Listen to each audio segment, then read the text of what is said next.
Recentemente, o Primeiro-Ministro Mike Eman aduna uma apresentação ng grupo de estudantes na de exterior. Estudantes na toma nota com a visão do governo de Aruba não unicamente está enfocado para o pilar econômico de Aruba, está turismo, pero está dando a atenção necessária no país Aruba, muito especialmente e habitante.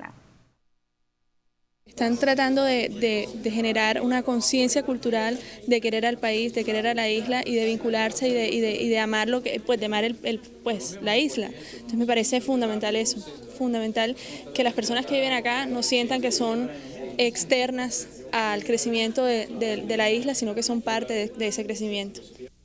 Com duração de 40 dias, o grupo de estudantes segue curso internacional de Universidade de Rotterdam, na onde não tawardo educar arriba operação diária de WAF de Aruba. Depois de cumprir com o curso na Aruba, estudantes não segue com duração de 3 lunas no estúdio na Rotterdam.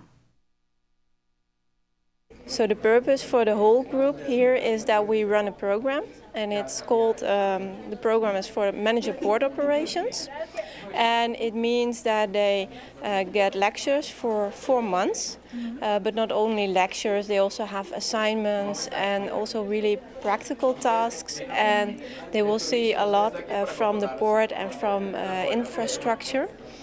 And the full program is 4 months, and part of it is conducted on Aruba and part of it is conducted in Rotterdam.